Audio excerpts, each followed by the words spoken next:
जिल्हा परिषदेच्या अध्यक्षपदाचं आरक्षण जाहीर होताच राजकीय पक्षांसह कार्यकर्तेही तयारीला लागलेत। 3.5 वर्षांपासून जिल्हा परिषदेची निवडणूक झाली नसल्यानं एकदाच हे इलेक्शन लागावाशी भावना सर्वांची होती। त्यातच धाराशिव जिल्हा परिषदेचे अध्यक्षपद सर्वसाधारण महिलेला जाहीर झाल्यानं संभाव्य उमेदवारांची नावं सोशल मीडियावर प्रचंड व्हायरल होत आहेत। पाहूयात।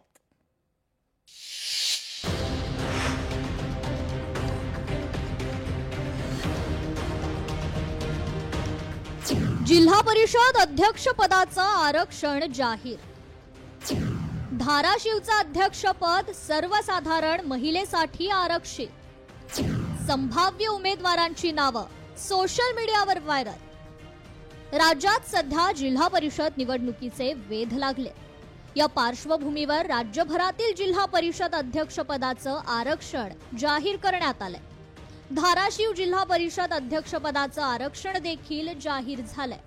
तर तब्बल 3.5 वर्षांनंतर धाराशिव जिल्हा परिषदेच्या अध्यक्षपदाची जागा सर्वसाधारण महिलेसाठी आरक्षित झाल्यानं हे अध्यक्षपद आपल्याच पदरात पाडून घेण्यासाठी अनेक जण झटापट करतायत। जिल्हा परिषद अध्यक्षपदाचं या ठिकाणी आरक्षण जाहीर झालं।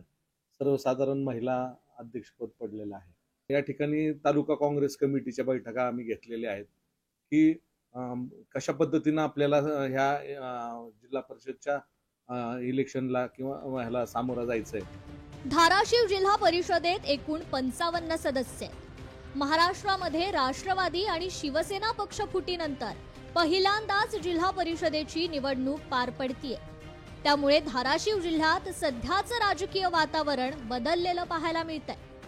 धाराशिव जिल्ह्यात असलेला भाजपचा राजकीय पगडा आणि त्याला विरोध करणारी उद्धव बाळासाहेब ठाकरेंची शिवसेना या दोन पक्षांमध्ये जिल्हा परिषद निवडणुकीत चांगलीच चढाओढ दिसणार असल्याचं चित्र सध्या धाराशिव जिल्ह्यात पाहायला मिळतंय। युती आणि महाविकास आघाडी ह्यात सरस कोणता पक्ष सरस ठरतोय, कुणाची ताकद किती आहे त्याच्यावर अध्यक्षपद किंवा अध्यक्षपदाची उमेदवारी कोणत्या तालुक्याला मिळणार हे निश्चित होणार आहे। यापूर्वीच्या निवडणुकीत धाराशिव जिल्हा परिषदेवर राष्ट्रवादी काँग्रेसचं वर्चस्व पाहायला मिळालं। राष्ट्रवादी काँग्रेस 26 जागा, काँग्रेस 13 जागा, शिवसेना 12 जागा, तर भारतीय जनता पार्टी 4 जागा। राष्ट्रवादी काँग्रेसने शिवसेनेचे 2 उमेदवार फोडून भारतीय जनता पार्टीच्या 4 जागांच्या जोरावर जिल्हा परिषदेवर आपला झेंडा फडकावला आणि विजयी उमेदवार नेताजी पाटील यांनी 2.5 वर्ष तर अस्मिता कांबळे यांनी 2.5 वर्ष अध्यक्षपदाची धुरा सांभाळली। येणाऱ्या निवडणुकीला आता रिझर्वेशन म्हणजे सोडत जाहीर झाली। जनरल महिलेसाठी आपल्या जिल्ह्याचं अध्यक्षपद मिळणार आहे। त्याच्यामुळे चोरस राहणार आहे। निवडणुकीची तयारी सर्व पक्ष करतायत आपल्या आपल्या पद्धतीनं। त्यामुळं येणाऱ्या निवडणुकीत निश्चितच महाविकास आघाडी आणि महायुतीची चांगली चोरस राहील। पण मला खात्री आहे की महायुती एक दिलानं लढलं तर 100% एकतर्फी विजय साकार करेल। जिल्हा परिषद निवडणुकीचा राजकीय आखाडा तोच असला तरी डाव मात्र नवा आहे।